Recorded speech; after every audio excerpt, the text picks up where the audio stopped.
A ekziston vallë një testament I Skënderbeut? Një dokument I fundit I shkruar me dorën e heroit ton kombëtar, që mund të na tregoj fjalët e tij të fundit, amanetin për Shqipërinë. Për shekuj me radhë historian e studiues kanë kërkuar gjurmë të këtij dokumenti misterioz, por çdo herë kanë hasur vetëm njegull, thashethëme dhe dorëshkrime të humbura. Sot do të zbulojmë dëshmitë, dokumentet arkivore dhe rrëfimet e harruara që lidhen me njën nga misteret më të mëdha të historisë shqiptare, ku gjendet testamenti I Skënderbeut. Para se të nisim këtë udhëtim, mos harroni të shtypni butonin like dhe të abonoheni në kanalin ton Histori Epike për të mos humbur asnjë tregim ku e kaluara rilind para syve tuaj. Dokumentet që lidhen me Gjergj Kastriotin Skënderbeun janë të pakta, të rralla dhe me vlerë të jashtëzakonshme, por mes tyre mungon diçka thelbësore, një testament. Disa e kanë shpikur, si aventurieri Stefan Zanović në shekullin e 18, I cili botoi mashtrime e fantazi për Skënderbeun. Të tjerë si Papa Pali I në vitin 1968 e përmendën në mënyrë metaforike. Por askush nuk ka sjell një provë të qartë, një letër a dorëshkrim të fundit të heroit. Gjithçka merr një kthes dramatike në vitin 1924. Në arkivin qendror shtetëror, në një dosje të thjeshtë franceskane, gjendet një dëshmi tronditëse. Një prift, gjatë një bisede, rrëfen se një arkeolog rus kishte vizituar manastirin e Shën Gjon Vladimirit në Elbasan dhe kishte marrë disa shkrime të rralla, mes tyre edhe testamentin e Skënderbeut. Emri I dëshmitarit Papa Jorgji Germanos. Një figurë e njohur fetare I cili më vonë u bë katolik. Ky dokument është vetëm një fletë, I shkruar me laps dhe fatkeqësisht I cunguar, vazhdimi I tij mungon, por nuk mbaron këtu. Një dorëshkrim tjetër I ruajtur në arkiv sjell edhe më shumë mister. Papa Anastas Bufi përshkruan se aty rreth viteve 1900, konsulli rus në manastir kishte ardhur në Elbasan. Bashkë me të, hapën arkivat e bibliotekës së manastirit të Shën Gjon Vladimirit dhe morën libra të vjetër, ikona dhe një ferman të Skënderbeut. Ky dokument, nëse nuk ishte testamenti, mund të kishte qenë një tjetër dorëshkrim autentik I heroit. Në çdo rast, diçka e paqmuar u morr nga duart tona dhe përfundoi diku larg. Për të kuptuar më mirë këtë histori duhet të ndalemi tek vetë manastiri I Shën Gjon Vladimirit. Ky vend I shenjtë ishte një qendër dijesh, ku shumë dorëshkrime shqipe u ruajtën pas shkatërimit të Voskopojës.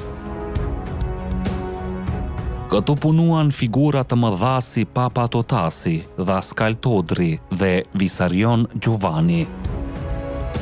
Por pothuajse të gjitha këto libra u zhdukën ose u grabitën me kalimin e kohës, dhe mes tyre, sipas dëshmive, edhe testamenti I Skënderbeut.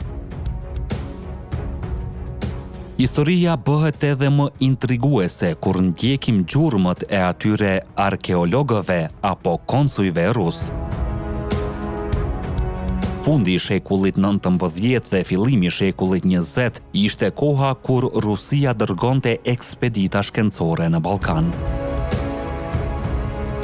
Historiani Pavel Miljukov, bizantologu Uspenski dhe shumë të tjerë vizituan Maqedoninë, Ohrin, Prespën dhe deri në kufirin shqiptar. Ata ishin të interesuar jo vetëm për kulturën slave, por edhe për çdo gjurmë të trashëgimisë bizantine e ballkanike. Në këtë atmosferë, vizita në Elbasan dhe marrja e dorëshkrimeve shqiptare duket më së e mundur. Duhet ta kuptojmë se grabitja e mundshme e testamentit të Skënderbeut nuk ishte një rast i izoluar. Në shekujt 19 e 20, fuqitë e mëdha, qoftë Rusia, Austro-Hungaria apo Italia, kishin një interes të veçantë për trashëgiminë kulturore të Shqipërisë. Librat e rrallë, kodikët dhe dorëshkrimet nuk shihen thjesht si vlera shkencore, por si armë politike.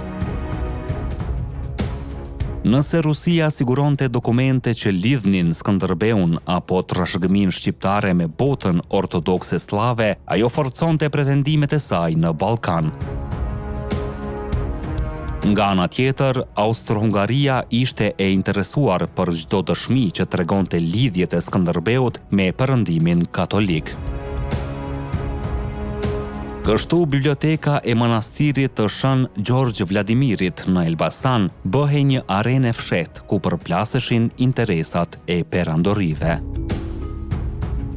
Kjo nuk është vetëm çështje historie. Mendojeni nëse sot do të gjendej një testament i Skënderbeut.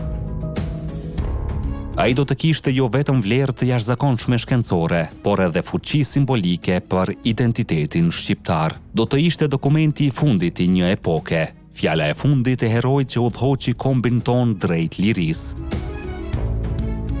Prandaj, nuk është e habitshme pse shumë dorëshkrime shqiptare janë zhdukur, fshehur ose mbajtur peng në arkiva të huaja. A ekzistonte vërtet një testament i Skënderbeut? Apo thjesht një dokument tjetër i tij, një kartë, një letër, një urdhër? Të dy dëshmitë arkivore e përmendin si testament. Por fjalët e përdorura mund të kenë pasur kuptime të ndryshme. Gjithsesi, fakti mbetet i hidhur. Një dokument i paçmuar, qoftë testament apo jo, është zhdukur nga arkivat shqiptare dhe ndoshta sot ndodhet diku në një bibliotek apo arkiv rus i pluhurosur në pritje të rikthimit.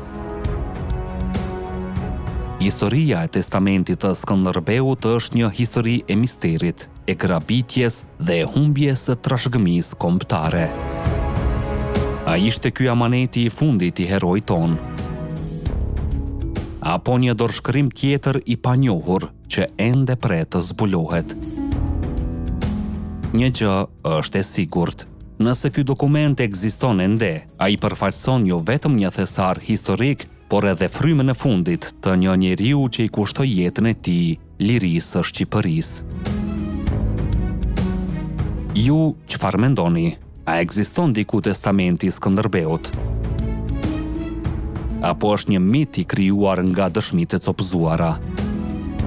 Shkruani mendimin tuaj në komente, sepse diskutimi rreth kësaj çështjeje na ndihmon të mbajmë gjallë kërkimin për të vërtetën. Ne jemi Histori Epike, aty ku e kaluara rilind. Deri në videon tjetër, qëndroni krenar dhe të vetëdijshëm për gjakun që rrjedh në damarrët tanë.